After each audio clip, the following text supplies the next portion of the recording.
কাটিগড়া এলাকার এক প্রতিষ্ঠিত ও প্রকৃত স্বেচ্ছাসেবী সংগঠন বিরাজ রাইজিং অ্যাসোসিয়েশনের উদ্যোগে শনিবার কাটিগড়ায় এক ম্যারাথন দৌড় প্রতিযোগিতা অনুষ্ঠিত হয়।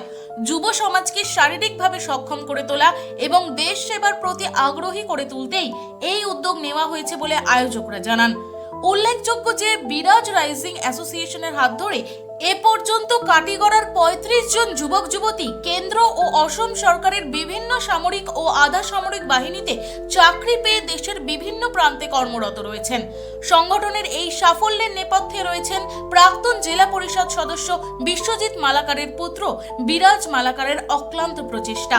পাশাপাশি উত্তর করিমগঞ্জের বিধায়ক কমলাক্ষ দে পুরকায়স্থের সহযোগিতায় এই ম্যারাথনের আয়োজন সম্ভব হয়েছে। ৫ কিলোমিটার দীর্ঘ এই দৌড় প্রতিযোগিতায় প্রথম স্থান অধিকার করেন শিলচর এনআইটি এলাকার আহাদ উদ্দিন চৌধুরী। দ্বিতীয় স্থান লাভ করেন কাটিগড়া এলাকার বিহারা সেউতির ইমরানুল হোসেন লস্কর এবং তৃতীয় স্থান দখল করেন কাটিগড়া আমতলা বাজার এলাকার বিজয় দাস। বিজয়ীদের হাতে যথাক্রমে নগদ ৫,০০০, ৩,০০০ ও ২,০০০ টাকা সহ ট্রফি ও সম্মাননাপত্র তুলে দেন অনুষ্ঠানের মুখ্য অতিথি বিধায়ক কমলাক্ষ দে পুরকায়স্থ এবং উপস্থিত অন্যান্য অতিথিবৃন্দ।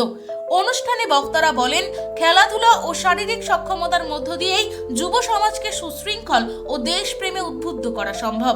ভবিষ্যতেও এ ধরনের উদ্যোগ অব্যাহত থাকবে বলে আয়োজকদের পক্ষ থেকে জানানো হয়েছে। কাটিগড়া থেকে মোহাম্মদ শামসুদ্দিন লস্করের রিপোর্ট, ভয়েস 365 বাংলা।